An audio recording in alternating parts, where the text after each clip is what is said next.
محترم حضرات، بزرگوں، دینی اور ایمانی بھائیوں، ہم اللہ پر اور اس کے نبیوں پر ایمان لانے والی امت ہیں۔ ہمارا امتیاز دوسری تمام قوموں کے اوپر یہ ہے کہ ہم اللہ کی طرف سے بھیجے ہوئے تمام رسولوں کو مانتے ہیں، کسی ایک کے انکار کو بھی اپنے ایمان کے منافی سمجھتے ہیں۔ ہم حضرت آدم علیہ السلام سے لے کر آخری نبی حضرت محمد مصطفیٰ صلی اللہ علیہ وسلم تک آنے والے تمام نبیوں کو اس طرح سے مانتے ہیں کہ اگر ان میں سے کسی ایک کا بھی انکار کر دیا جائے، جن کا ذکر قرآن پاک میں آیا ہے نام لے کر، یا جن کا تذکرہ بغیر نام لیے ہوئے اللہ نے رسولوں کی فہرست میں کیا ہے، یا رسولوں کے زمرے میں ان کو شمار کر کے بیان کیا ہے، ہم اس سلسلے کو مکمل طور پہ مانتے ہیں اور اس میں کسی ایک کا بھی انکار کفر سمجھتے ہیں۔ جبکہ دوسری تمام قومیں اپنے اپنے نبیوں تک یا اپنی نسل کے نبیوں تک محدود ہیں، اس سے آگے دوسروں کو منع نہیں کرتی ہیں۔ یہ اس بات کی دلیل ہے کہ ہم جو مذہب اختیار کرتے ہیں یا ہم جس مذہب کو ماننے والے ہیں، وہ مذہب خدائی ایسا مذہب ہے کہ جو پہلے انسان سے لے کر آخری انسان تک منتخب کیا گیا ہے۔ اس دین کے اندر کبھی تبدیلی واقع نہیں ہوئی ہے۔ اس بات کا اظہار اللہ رب العزت نے خود قرآن پاک کی سورہ شورى میں اس طرح سے فرمایا ہے: شرع لکم من الدین ما وصى به نوحا والذی اوحینا الیک وما وصینا به ابراہیم وموسیٰ وعیسیٰ ان اقیموا الدین ولا تتفرقوا فیہ۔ اللہ نے آپ کے لیے اسی دین کو طے فرمایا ہے، مشروع کیا ہے، جو وصیت کیا تھا اللہ نے نوح کو، اور جس کی وحی کی تھی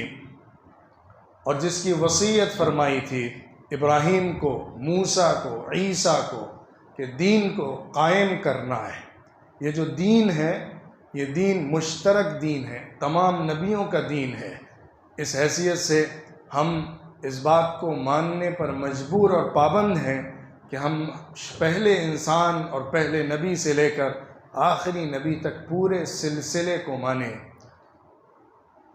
اللہ رب العزت نے ہمارے ایمان کا جہاں پہ ذکر کیا ہے، یا ایمانیات کی جہاں پر گفتگو فرمائی ہے، وہاں اس بات کا بھی اظہار کیا ہے کہ ایمان والے ایمان لاتے ہیں اللہ پر اور اس کے رسولوں پر، لا نفرق بین احد من رسلہ، اس کے رسولوں میں سے کسی دو کے درمیان فرق نہیں کرتے۔ ہم ان خصوصیات کو جو نبوت کے لیے لازم ہے، ان اوصاف کو جو نبی کے اندر اللہ کی طرف سے طے کیے ہوئے ہیں، ہم سارے نبیوں میں بغیر فرق کے مانتے ہیں، اور اس بنیادی پیغام کو جو اللہ نے سارے نبیوں کو دیا ہے، ہم اس کو بغیر تبدیلی کے سب کے لیے مشترک تسلیم کرتے ہیں۔ اللہ رب العزت نے قوموں کی ہدایت کے لیے الگ الگ وقتوں میں، الگ الگ علاقوں میں اپنے انبیاء علیہ السلام کو مبعوث کیا ہے، رسولوں کو بھیجا ہے۔ اللہ رب العزت کہتا ہے سورہ ابراہیم کے اندر کہ ہم نے ہر نبی کو اس کی قوم کی زبان میں بھیجا ہے، وَمَا أَرْسَلْنَا مِن رَّسُولٍ إِلَّا بِلِسَانِ قَوْمِ لِيُبَيِّنَ لَهُمْ، تاکہ وہ قوم کے سامنے جو اللہ کا پیغام ہے اس کو کھول کر بیان کر دے۔ اور جو مشترک پیغام ہے وہ ایک اللہ کو مان کر اس کی عبادت کرنا، اور اس کی بات ماننا، اور اس کے رسول کو جو شریعت دی گئی ہے اس کو فالو کرنا۔ یہ وہ بات ہے جو سارے نبیوں میں مشترک ہے۔ دین جو عقیدے کی بات ہے، وہ ایک اللہ کو ماننا اور اللہ کی بتائی ہوئی غیب کی چیزوں کو تسلیم کرنا، اور رسول کے ذریعے اللہ کی طرف سے طے کی گئی شریعت کو فالو کرنا، اسی بات کا سارے لوگوں کو، ساری قوموں کو حکم دیا گیا ہے۔ اب یہ سلسلہ جو اللہ رب العزت نے شروع کیا تھا، اس کو ظاہر اینڈ ہونا تھا، اس سلسلے کو ختم ہونا تھا۔ جو انبیاء کا تسلسل، ایک چین اللہ رب العزت نے باندھی تھی پہلے انسان سے لے کر، اس کو اخیر میں جا کر ختم ہونا تھا، تاکہ جو اللہ کی شریعت، اللہ کا دین اخیر میں قرار پا جائے، طے شدہ ہو جائے، وہ سارے انسانوں کے لیے یکساں بنا دیا جائے۔ اس چیز کے لیے اللہ نے ہمارے اور آپ کے نبی، آخری نبی، فرستادہ اور پیغمبر حضرت محمد صلی اللہ علیہ وسلم کو طے فرمایا ہے۔ وہ نبی سارے نبیوں کی آخری کڑی ہے، سارے نبیوں کی انتہا اور اختتام ہے، سارے نبیوں کی مہر ہیں، سیل ہیں، کہ اب ان کے بعد کسی نبی کے آنے کی گنجائش نہیں ہے۔ اس تمہید سے آپ کو یہ بات سمجھ میں آ گئی ہوگی کہ ہمارے عقیدے کا اٹوٹ حصہ سارے نبیوں کو تسلیم کرنا ہے، ساتھ ہی ساتھ سارے نبیوں کو حضرت محمد صلی اللہ علیہ وسلم کے اوپر ختم ماننا ہے۔ اس عقیدے کو عقیدہ ختم نبوت کہتے ہیں۔ نبوت ختم ہو گئی، مکمل ہو گئی، تمام ہو گئی، کمپلیٹ ہو گئی، اپنی انتہا تک چلی گئی حضرت محمد صلی اللہ علیہ وسلم کے ذریعے سے۔ اب اس بات کو جاننے کے لیے، اس عقیدے کو جاننے کے لیے ہمارے پاس بہت سارے سورسز ہیں۔ بنیادی طور پر قرآن ہے، حدیث ہے۔ تمام اسکالرز اس بات پر اتفاق کرتے ہیں کہ شریعت کی یا دین کی کوئی بات جاننے کے لیے بنیادی طور پہ دو سورس ہوتے ہیں، ایک ہے قرآن، دوسری ہے صحیح حدیث، اور اسی کے بیس پر اجماع، ساری امت کا یا امت کے اسکالرز کا اتفاق، یکساں اوپینین، یا اسی کے ساتھ ساتھ ایک سورس ہوتا ہے قیاس۔ قیاس کا مطلب ہوتا ہے شریعت کے ذریعے سے معلوم اور نکل کر آنے والے کسی حکم کے اوپر اسی جیسی کوالٹی رکھنے والے بعد میں آنے والے کسی مسئلے کو یکساں حکم میں جوڑ دینا۔ بعد میں کوئی بات سامنے آ رہی ہے، کوئی مسئلہ سامنے آ رہا ہے، جس جیسے مسئلے کے لیے، اسی کے لیے نہیں، اسی جیسے مسئلے کے لیے ایک حکم شریعت میں بتایا گیا ہے، تو ہم ٹیلی کر کے دونوں کے ریزنز اور فیکٹس کو چیک کر کے ایک دوسرے کے ساتھ حکم میں، کمانڈمنٹ میں سملرٹی پیدا کرتے ہیں، یکسانیت پیدا کرتے ہیں۔ تو یہ بنیادی سورسز ہوتے ہیں ہماری شریعت کے حکم کو جاننے کے۔ ایک طرف اس عقیدے یا اس ہمارے موقف یا ہماری رائے اور ہمارے دین کے لیے جو دلیلیں ہیں وہ ہمارے بنیادی سورسز سے ملتی ہیں، دوسری طرف جو لاجیکل وے میں، ریشنل تھنکنگ کے ذریعے سے ہم اس بات کو ثابت کر سکتے ہیں کہ ہمارا جو ماننا اور ایمان ہے آخری نبی پر، وہ صحیح اور یقینی اور حتمی ہے۔ اصل میں گفتگو اس موضوع پر خاص طور پہ اس لیے بھی کر رہا ہوں کہ آج کے زمانے میں اور اس سے پہلے کے زمانوں میں بھی اللہ کے نبی صلی اللہ علیہ وسلم کو مانتے ہوئے، ان کی امت میں اپنے کو رکھتے ہوئے، چور دروازوں سے نبوت کو آگے تک جاری رکھنے کی بات پھیلائی جاتی ہے۔ یہ تصور دیا جاتا ہے کہ ہم سارے نبیوں کو بھی مانتے ہیں، محمد صلی اللہ علیہ وسلم کو بھی مانتے ہیں، لیکن یہ ماننا ضروری نہیں ہے کہ انہی کے اوپر اب نبوت ختم ہو گئی، اب آگے اللہ رب العزت وحی نازل نہیں کر سکتا ہے۔ جیسے اس نے پہلے وحی نازل کی ہے، ویسے ہی بعد میں بھی وحی نازل ہوتی ہے۔ کچھ ایسے لوگ ہو سکتے ہیں جو اللہ سے ایسے کنیکٹڈ ہوں کہ وحی کے ذریعے سے ان کو پیغام ملتا ہو اور وہ لوگوں کے سامنے باتیں اور حقائق بیان کر سکتے ہوں۔ یہ تصور ایسے چپکے سے پھیلایا جاتا ہے یا ذہنوں میں ایسے انجیکٹ کیا جاتا ہے کہ آدمی کو احساس بھی نہیں ہوتا کہ وہ آخری نبی کا انکار کر کے دوسری نبوت کا اقرار کر رہا ہے۔ اسی کے اوپر ہمارا پورا دین گر جاتا ہے، کیونکہ ہمارے پورے دین کی بنیاد اسی پر ہے کہ آخری نبی محمد صلی اللہ علیہ وسلم نے، اسی لیے ان کی شریعت، ان کا دین، ان کا قرآن آج ویلڈ ہے۔ شاید آپ نے اگر انڈین ہسٹری پڑھی ہوگی، مسلم امپائر کی جو ہسٹری ہے انڈیا کے اندر، اسپیشلی مغلز کی جو ہسٹری ہے، اس میں ایک بڑا بادشاہ اکبر گزرا ہے، جلال الدین اکبر۔ جلال الدین اکبر جو تھا، وہ ان پڑھ آدمی تھا، پڑھا لکھا نہیں تھا، لیکن اس کی جو رولنگ تھی، اس کا جو حکم تھا، حکومت تھی، وہ بہت بڑے حصے پر اور بہت مضبوط تھی۔ تو اس کو اپنے اوپر بڑا دعویٰ تھا اور اپنی سیاسی اس عالمگیری طاقت کے اوپر یہ زعم ہونے لگا تھا کہ شاید میرے ذریعے سے بڑا تجدید کا کام ہو سکتا ہے، میں کچھ نیا کر کے دکھا سکتا ہوں۔ یہ اس کے اندر ایک خیال تھا، جو ایک بڑائی کا احساس ہوتا ہے، تکبر کا احساس ہوتا ہے، اپنے کو سب سے سپریم سمجھنے کا احساس ہوتا ہے، یہ بیماری اس کو تھی۔ اور ظاہر ہے اتنی بڑی حکومت کے بعد اس طرح کی صفات کا پیدا ہو جانا کوئی عیب کی بات اور بڑی بات نہیں ہوا کرتی ہے۔ لیکن اس کو جو لوگ ملے تھے، اس کے جو حالی موالی اور مجلس میں رہنے والے تھے، اس کے جو شرکاء تھے اور اس کے جو علماء تھے، محل کے علماء، انہوں نے اس کو جس راستے پر چلایا وہ راستہ دین سے ہٹ جانے کا تھا۔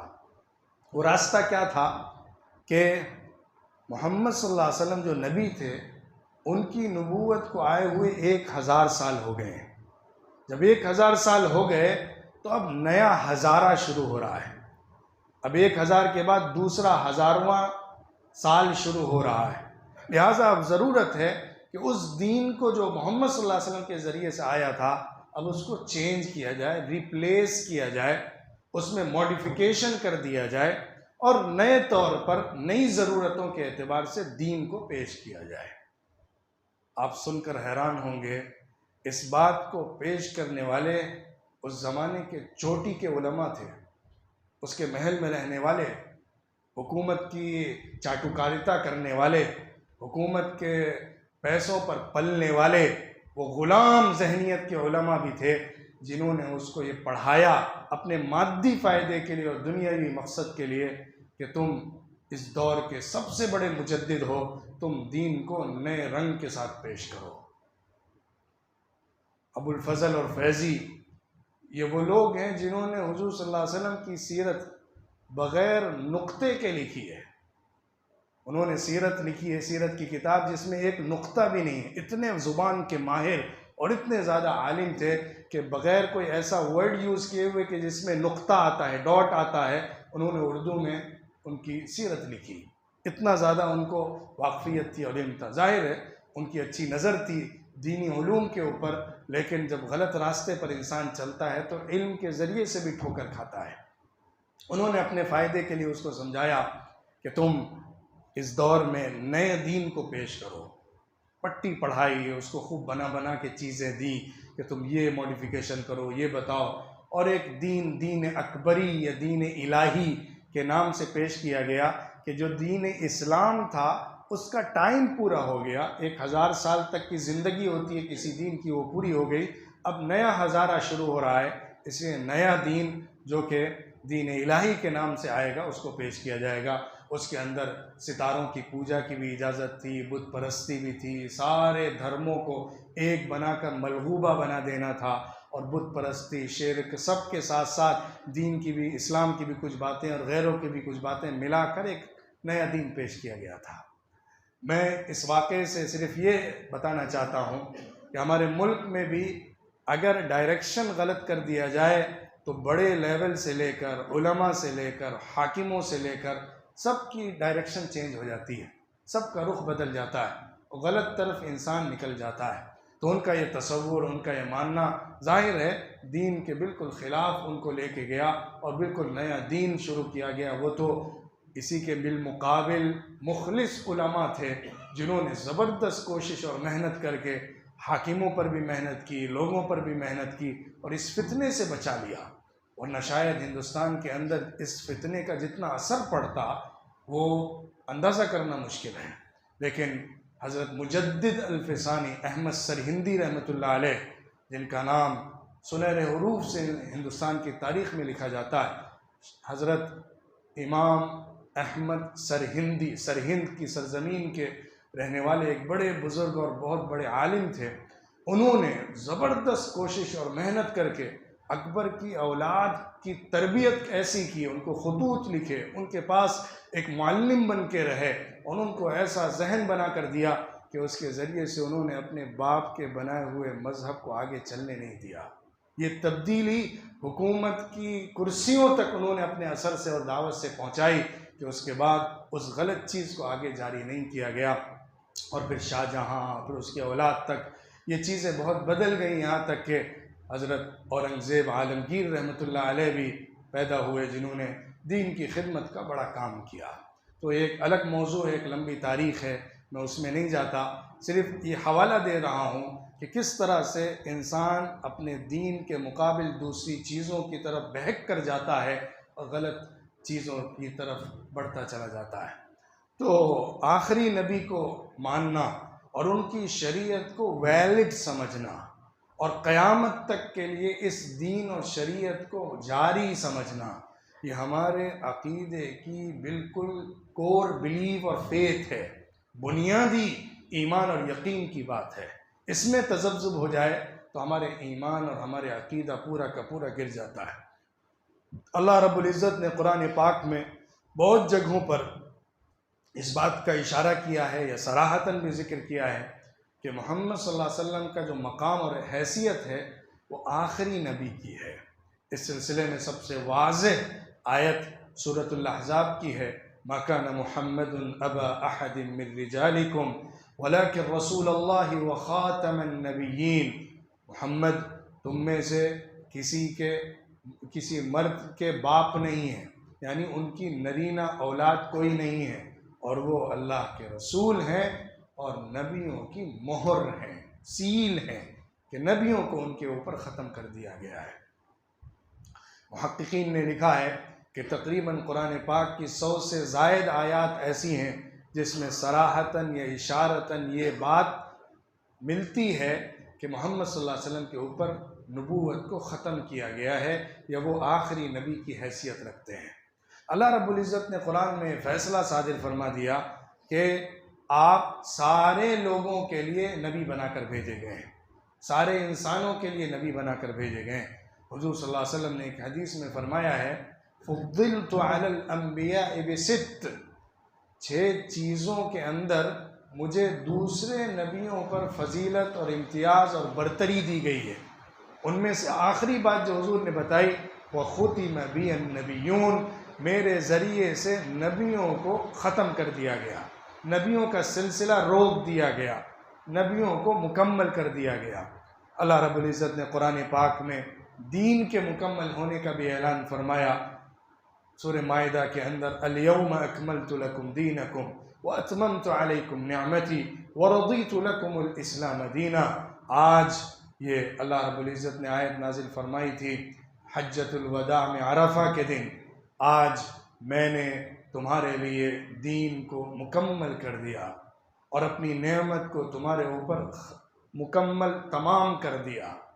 اور تمہارے لیے اسلام کو دین کی حیثیت سے پسند کر لیا۔ یعنی اب دین اسلام رہے گا اور اس دین میں کسی ایڈیشن کی ضرورت نہیں ہوگی۔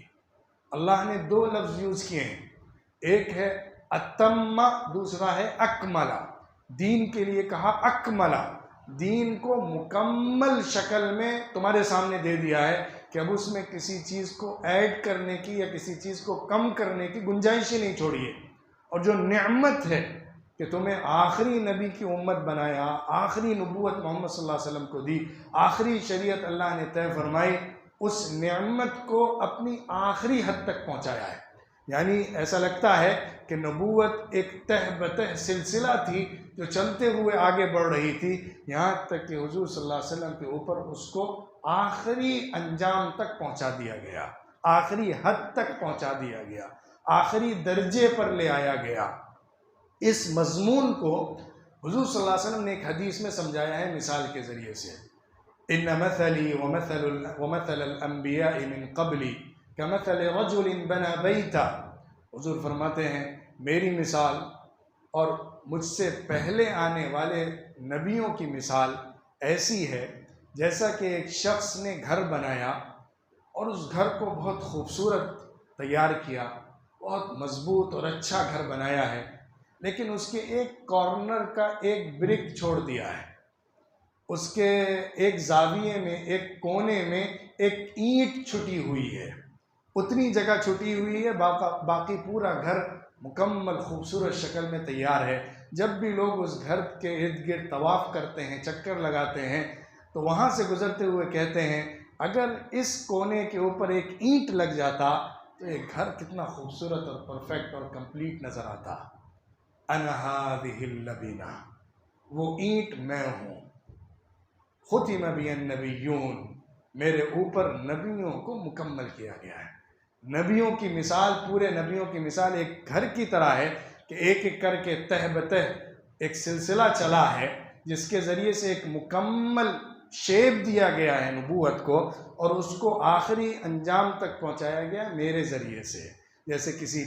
بلڈنگ میں آخری اینٹ لگایا جائے کہ جس سے پورا کام فنش ہو جائے، اسی طرح نبیوں کا سلسلہ دور میں الگ الگ دور میں چلتا رہا، یہاں تک کہ آخری اینٹ مجھے فٹ کیا گیا ہے آخری اینٹ کی طرح، کہ اس کے ذریعے سے نبوت کی عمارت کو مکمل کر دیا گیا. حضور صلی اللہ علیہ وسلم نے اسی طرح یہ بھی فرمایا تھا خبر دیتے ہوئے کہ میرے بعد بھی نبوت کے دعویٰ کرنے والے آتے رہیں گے، ان سے خبردار رہنا. سیکون فی امتی 30 کذابون کلہم یزعم انہ نبی انا خاتم النبیین لا نبی بعدی. حضور نے فرمایا میرے بعد میری امت میں ایسے جھوٹے دعویٰ کرنے والے 30 لوگ پیدا ہوں گے، 30 لوگ، جن میں سے ہر ایک یہ دعویٰ کرے گا کہ وہ نبی ہے. سن لو، میں نبیوں کی آخری کڑی ہوں، نبیوں کی مہر اور سیل ہوں، میرے بعد کوئی بھی نبی نہیں آئے گا. 20-50 حدیثیں ہیں جس میں حضور صلی اللہ علیہ وسلم نے یہ بتایا ہے کہ اب نبوت کا سلسلہ مکمل کر دیا گیا ہے. اس لیے یہ بات حدیثوں سے صحیح طریقوں سے متواتر طریقے پر اس طرح ثابت ہے کہ ہمارے عقیدے کا اٹوٹ حصہ ہے کہ حضور کے بعد کسی نبی کی گنجائش نہیں بچی ہے. اب ہم تھوڑی دیر یہ سمجھنے کی کوشش کرتے ہیں کہ نبوت کی ضرورت کیوں نہیں ہے آج، یا نبوت حضور صلی اللہ علیہ وسلم پر کیوں مکمل ہو گئی. جب ایک سلسلہ چل رہا تھا تو آگے تک کیوں دراز نہیں ہوا، وہاں پر آ کر کیوں مکمل ہو گیا. ایک دعویٰ یا دھوکہ دینے کی کوشش اس طرح سے کی جاتی ہے کہ ہر زمانے میں اللہ نبیوں کو بھیجتا رہا، جو نبی آ کر پچھلے نبی کے کام کو آگے بڑھاتے تھے، اور اس کام کو جو پچھلے نبی نے کیا ہے اس کو اور صحیح طریقے پر، موڈیفائی طریقے پر لوگوں کے سامنے پیش کرتے تھے. تو آخری نبی ماننے کی ضرورت کیا ہے؟ اسی سلسلے کو آگے دراز مانا جائے اور ہر آدمی اسی کام کو جو پہلے کرتا رہا ہے آگے بڑھاتا رہے گا. یہ ایسا دھوکہ ہے کہ جس کے ذریعے سے ذہنوں کو ایسا پھنسایا جاتا ہے، یا اس کے لیے ایسی ایسی باتیں ڈالی جاتی ہیں کہ انسان اپنے اس عقیدے سے ہٹنے لگتا ہے. ذرا عقلی طور پر، منطقی طور پر، لاجیکل طریقے پر بھی اس بات کو سمجھ لینا چاہیے. نبوت کیوں ہوتی ہے؟ نبوت لوگوں کی ہدایت کے لیے، اللہ سے کنیکشن جوڑنے کے لیے، اور اللہ کا پیغام انسانوں تک پہنچانے کے لیے. اللہ رب العزت انسانوں میں سے کچھ لوگوں کو ایسے منتخب کرتا ہے کہ ان سے براہ راست یا اپنے خاص فرشتے کے ذریعے سے وحی نازل کر کے اپنا ایسا پیغام دیتا ہے کہ جو بالکل سچ پر مبنی ہوتا ہے، اور وہی صحیح گائیڈنس ہوا کرتا ہے. اس کو نبوت کی ضرورت کہہ سکتے ہیں. انسانوں کی ہدایت، انسانوں کے گائیڈنس، انسانوں کو صحیح ڈائریکشن کے لیے، اور انسانوں کو زندگی گزارنے کا سلیقہ سکھانے کے لیے، انسانوں کو زندگی اور زندگی کے بعد کی زندگی کا مقصد سمجھانے کے لیے اللہ نبیوں کو بھیجتا رہتا ہے. اور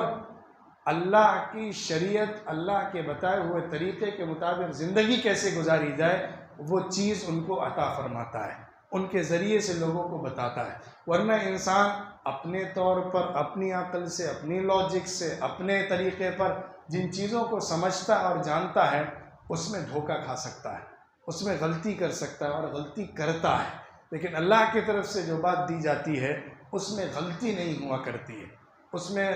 جھوٹ نہیں ہوا کرتا ہے. تو اس ضرورت کو دیکھتے ہوئے اللہ رب العزت نے ہر زمانے میں نبیوں کو بھیجا.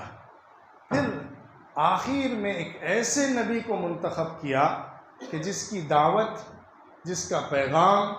جس کی شریعت سارے انسانوں کے لیے ویلڈ رہے اور ہر زمانے کے لیے ریلیونٹ رہے.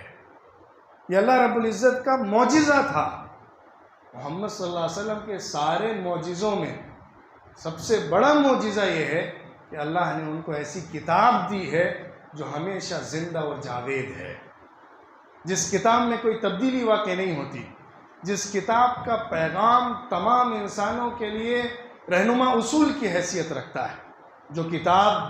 کبھی کسی دور میں بھی لوگوں کو ان کی مشکل اور ان کے غلط طریقوں سے نکال کر صحیح راستہ دکھانے میں پیچھے نہیں رہتی ہے۔ وہ کتاب معجزہ ہے۔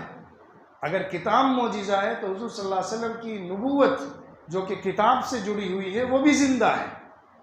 اللہ کی کتاب اگر زندہ ہے، اللہ کی کتاب میں اگر تبدیلی واقع نہیں ہوتی ہے تو ظاہر ہے پھر اس نبوت کو جو اس کے بیس پر چل رہی ہے اس کو بھی جاری مانا جائے گا۔ قرآن جو اللہ کی آخری کتاب ہے، ہمارا یہ بنیادی ماننا ہے، اور یہ تمام حقائق کے ساتھ ثابت شدہ چیز ہے کہ قرآن پاک میں ایک زبر زیر کی بھی تبدیلی واقع نہیں ہوئی ہے۔ جب وہ زندہ ہے تو حضور صلی اللہ علیہ وسلم کی نبوت بھی باقی ہے، کیونکہ نبوت جو ختم ہوتی ہے، دوسرے نبی کی جو ضرورت ہوتی ہے، وہ ایک پیغام کے مسخ ہو جانے، تحریف شدہ ہو جانے، بگڑ جانے کے بعد اللہ رب العزت دوسرے کو مبعوث فرماتا ہے کہ وہ صحیح راستہ بتا سکے۔ تو جب وہ کتاب اپنی تمام اسپرٹ کے ساتھ آج ہمارے درمیان موجود ہے اور وہ زمانے کی رہنمائی کے لیے مکمل کام کر رہی ہے، اللہ رب العزت نے قرآن پاک میں بے شمار جگہ فرمایا ہے کہ تمہارے لیے ہدایت کا سامان قرآن ہے، ہدن، یہ قرآن تمہارے لیے سراپا ہدایت ہے، اور صرف تمہارے لیے نہیں، سارے انسانوں کے لیے ہے۔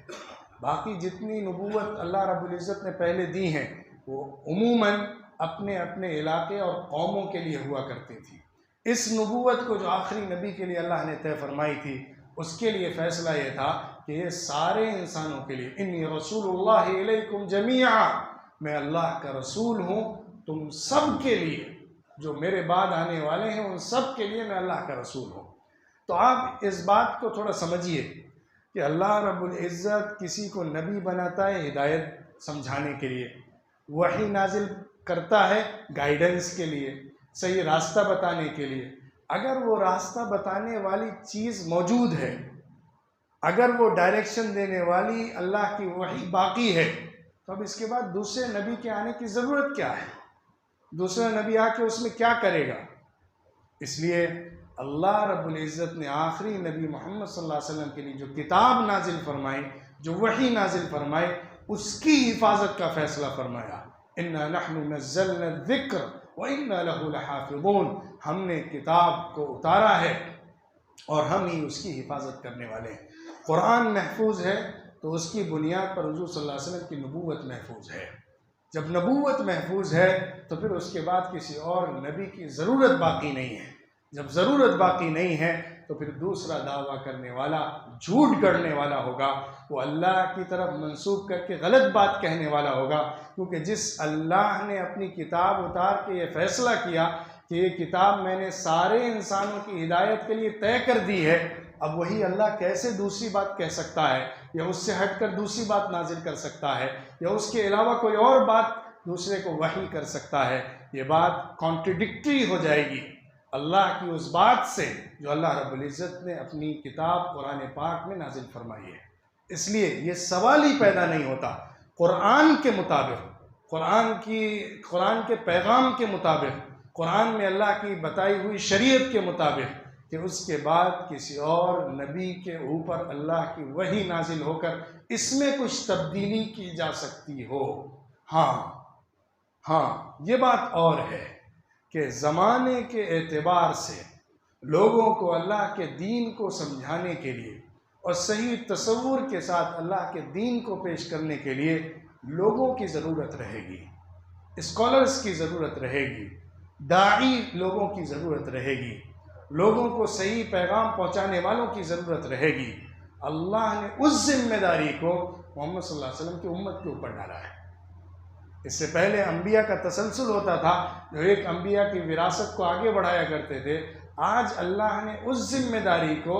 کیونکہ اصل ریسورسز باقی ہیں اپنی تمام اسپرٹ کے ساتھ، اور اس میں کچھ چینجز نہیں کیے جا رہے ہیں، تو ہر زمانے کے لیے وہ اپنی ویلیڈیٹی اور ریلیونس کے ساتھ رہنمائی کر کے لوگوں تک صحیح طریقے پر پہنچائے جاتے رہیں گے۔ اس کے لیے اللہ رب العزت استعمال کرتا ہے اہل علم کو، قرآن کے ماہرین کو، علماء کو اور صحیح دین کے جانکار لوگوں کو، کہ وہ زمانوں کے اندر جو باتیں دین کی طرف غلط منسوخ کر دی جاتی ہیں اس کو صاف کر کے دین کی صحیح روشنی لوگوں کے سامنے لاتے ہیں۔ ان کو کہا جاتا ہے مجدد، جو دین کی تجدید کا کام کرتے ہیں۔ دین کی تجدید کا جو ہمارا تصور ہے وہ ایسا نہیں ہے کہ دین میں کچھ زمانے کے اعتبار سے تبدیلی کر کے نئے دین کو پیش کر دیا جائے۔ یہیں سے بہت زیادہ دھوکہ دیا جا رہا ہے۔ جو آخری نبی کے اوپر ایمان کو ختم کرنے کی مہم چلائی جاتی ہے، یا جو اس وقت جو ایک تھنکنگ ہے، ایک لابی ہے، جو لوگوں کے اندر، نوجوانوں کے اندر، پڑھے لکھے لوگوں کے اندر، ریسرچرز کے اندر یہ ڈاؤٹس کریٹ کرتی ہے کہ اس نبوت کے سلسلے کو آگے ماننا چاہیے، اس پہلو سے جو غلط فہمی پیدا کی جا رہی ہے اس کو اصل میں تجدید کے کام سے جوڑ دیا جاتا ہے۔ اس طریقے پر سمجھایا جاتا ہے کہ کیونکہ زمانے کے اعتبار سے دین کو صحیح طور پر پیش کرنے کی ضرورت رہتی ہے، اس لیے ضروری ہے کہ ہم نبوت کے سلسلے کو آگے دراز مانیں۔ لیکن ہماری بہت بڑی عقلی دلیل بھی اسی بنیاد پر ہے کہ کیونکہ دین اپنی تمام اسپرٹ کے ساتھ، سورسز کے ساتھ، اپنی اصل شکل میں ہمارے پاس آج بھی موجود ہے، لہٰذا اس کسی نئے سورس کی ضرورت نہیں ہے۔ ہاں، ریسرچ کر کے، محنت کر کے، دین کے فہم کے ساتھ اس کو صحیح تصور میں پیش کرنے کی ضرورت ہے۔ یہ پیش کرنے کا جو کام ہے یہ تجدید کا کام ہے، یہ علماء کا کام ہے۔ زمانے کے گرد و غبار کو صاف کر کے دین کو صحیح روپ میں پیش کرنا، زمانے کے تقاضے کے اعتبار سے دین کو اس میں فٹ کر کے بٹھانا، یہ مجددین کا اور علماء کا کام ہوا کرتا ہے۔ کسی بھی عالم کا، کسی بھی اسکالر کا، کسی بڑے سے بڑے ماہر دین کا یہ کام ہو ہی نہیں سکتا ہے کہ وہ دین کے اصل سورسز کے اندر کچھ ایڈ کر کے دین میں موڈیفیکیشن کا کام کرے۔ جو ایسا کرے گا وہ دین کو ختم کر دے گا۔ ہمارا ماننا یہ ہے، اور پوری تاریخ میں کام ہی اسی بیس کے اوپر ہوا ہے، ہمارا سورس جو قرآن ہے، ہمارا سورس جو حدیث ہے، حضور صلی اللہ علیہ وسلم کی سیرت ہے، جو صحیح اتھینٹک سورسز کے ذریعے سے ہم تک پہنچا ہے، اس کو بیس بنا کر ہم زمانے کے سامنے دین کی صحیح شکل پیش کریں گے۔ الگ الگ کسٹم میں، الگ الگ جگہوں پر، الگ الگ انفلوئنس کے ذریعے سے لوگوں نے دین میں جو باتیں ایڈ کر دی ہیں اس کو ہٹا کر صحیح تصور کے ساتھ دین کو لائیں گے۔ یہ ہے تجدید کا کام، یہ ہے اصلاح کا کام، یہ ہے علماء کا کام، اور یہ کام محمد صلی اللہ علیہ وسلم کی امت کو کرنا ہے۔ کسی نئے نبی کو آ کر کرنے کی ضرورت نہیں ہے، کیونکہ جب اصل سورس باقی ہے تو پھر نئی وحی کے ذریعے سے کوئی اور سورس دینے کی ضرورت نہیں بچی ہے۔ اور ظاہر ہے کوئی نیا شخص آ کر اللہ کی طرف منسوخ کر کے کوئی نئی بات کہے، یہ بات قرآن سے کانٹریڈکٹری کرے گی، قرآن سے کانفلکٹ اس کا ہو جائے گا، اس کی ضد ہو جائے گی، قرآن کے خلاف چلی جائے گی۔ اس لیے قرآن کی حفاظت کرنا، حضور صلی اللہ علیہ وسلم کی حدیثوں کی حفاظت کرنا، حضور کی سیرت کو صحیح طور پر سامنے رکھنا اور پیش کرنا، یہ ہمارا میدان ہے، یہ امت کی ذمہ داری ہے، اور امت نے پوری تاریخ میں اس کو نبھایا ہے۔ آج تک ہم تک جو دین پہنچا ہے وہ اسی سلسلے سے پہنچا ہے۔ آج قرآن اپنی اصل شکل میں ہمارے پاس ہے، جیسے محمد صلی اللہ علیہ وسلم نے پڑھ کر سنایا ہے ویسے ہی آج ہم بھی پڑھتے ہیں۔ یہ معمولی بات نہیں ہے، یہ غیر معمولی معجزہ ہے، ایسا ممکن ہی نہیں ہے پوری انسانی تاریخ میں کسی کتاب کے لیے کہ جو 1000 سال پہلے جس شیپ میں ہو اسی شیپ میں آج بھی باقی رہے۔ زبانیں ہی بدل جاتی ہیں، ایک زبان کی زندگی 300-400 سال سے زیادہ نہیں ہوا کرتی ہے، زبان مکمل شیپ بدل لیتی ہے، بالکل الگ روپ میں آ جاتی ہے، لیکن اللہ نے قرآن کو جس زبان میں نازل فرمایا آج بھی اسی زبان میں پڑھا جاتا ہے، اسی زبان میں سمجھا جاتا ہے، اور وہ زبان اپنی پوری اسپرٹ کے ساتھ آج بھی زندہ ہے۔ تو قرآن اللہ کا ایسا جیتا جاگتا معجزہ ہے جو حضور صلی اللہ علیہ وسلم کے آخری نبی ہونے کی سب سے بڑی دلیل ہے کہ اس کے بعد کسی نبی یا کسی نبوت کی بات مکمل قرآن کے خلاف چلی جاتی ہے اور قرآن سے کنٹریڈکٹری کرتی ہے۔ اس لیے ہمیں یہ یقین اور ایمان اپنے یوتھ کے اندر، نوجوان نسل کے اندر بٹھانا چاہیے، اور جس طرح مختلف چیزوں کے، مختلف سائٹس کے ذریعے سے، مختلف ریسرچز کے نام پر جو شکوک اور شبہات ان کے ذہن میں پیدا کیے جاتے ہیں، جس طرح کے ڈاؤٹس کریٹ کیے جاتے ہیں، کیونکہ ان کے پاس دین کے صحیح سورسز کا مضبوط علم نہیں ہوتا ہے، اور اس کی وجہ سے وہ مس گائیڈڈ ہو جاتے ہیں، غلط رخ کی طرف چل دیتے ہیں، کیونکہ وہ دین کی بنیادوں کو سمجھ کے اس کے بیس کے اوپر آگے دین کو پیش کرنے کا ہنر نہیں جانتے ہیں۔ اس لیے وہ سمجھتے ہیں جو بھی نئے زمانے میں نئی بات کر رہا ہے اور دین کو اپنے طریقے پر سمجھانے کی بات کر رہا ہے اور اس کے لیے خدائی ریسورسز کی باتیں بتا رہا ہے، تو ظاہر ہے وہ صحیح ہو سکتا ہے۔ یہ شبہ، یہ شک اور یہ ذہنیت اگر پیدا ہو جائے گی تو پورے دین اور اسلام کی عمارت گر جائے گی۔ ہمیں اسی عقیدے کے اوپر کہ محمد صلی اللہ علیہ وسلم آخری نبی ہیں، ان کی کتاب آخری کتاب ہے، ان کا پیغام آخری پیغام ہے، اسلام آخری اللہ رب العزت کی طرف سے ایڈیشن ہے جو ہمارے سامنے محمد صلی اللہ علیہ وسلم کی شریعت کے ذریعے دیا گیا ہے، اس میں کسی تبدیلی، کسی کمی، کسی زیادتی کی کوئی گنجائش نہیں ہے۔ ہاں، زمانے کے اعتبار سے صحیح دین کو پیش کرنے کا میدان کھلا ہوا ہے جو اصل تجدید کا میدان ہے، اور یہ ذمہ داری محمد صلی اللہ علیہ وسلم کی امت کی ہے۔ کسی وحی کے ذریعے سے اس کام کو کرنے کی ضرورت اور حاجت نہیں ہے، خود اسی سورس کے ذریعے سے جو اللہ نے محمد صلی اللہ علیہ وسلم پہ اتارا ہے اس کام کو کیا جا سکتا ہے، اور پوری تاریخ میں کیا گیا ہے۔ یہ دین قیامت تک ریلیونٹ ہے، باقی ہے اور ویلڈ ہے۔ جو اس کی طرف آئے گا وہی صحیح ڈائریکشن میں اور صحیح راستے پر چلے گا، اس سے ہٹ کر جو بھی راستہ اپنائے گا وہ راستہ اسے غلط اور برے انجام تک پہنچائے گا۔ اللہ رب العزت ہم کو صحیح تصور کے ساتھ قرآن کو سمجھنے والا، حضور صلی اللہ علیہ وسلم کی شریعت کو جاننے اور ماننے والا اور اس پر عمل کرنے والا بنائے۔ تمام طرح کے شکوک اور شبہات اور غلط باتیں اور غلط فہمیاں جو آج پھیلائی جاتی ہیں ہمارے دین کے حوالے سے، ہماری شریعت اور محمد صلی اللہ علیہ وسلم کی نبوت کے حوالے سے، اللہ اس سے ہم کو، ہماری نسلوں کو، ہمارے نوجوانوں کو، بچوں اور بچیوں کو، سب کو محفوظ فرمائے، ایمان پر استقامت کے ساتھ چلائے، اور کلمہ توحید پر ہم سب کو موت نصیب فرمائے۔ وآخر دعوانا ان الحمد للہ رب العالمین۔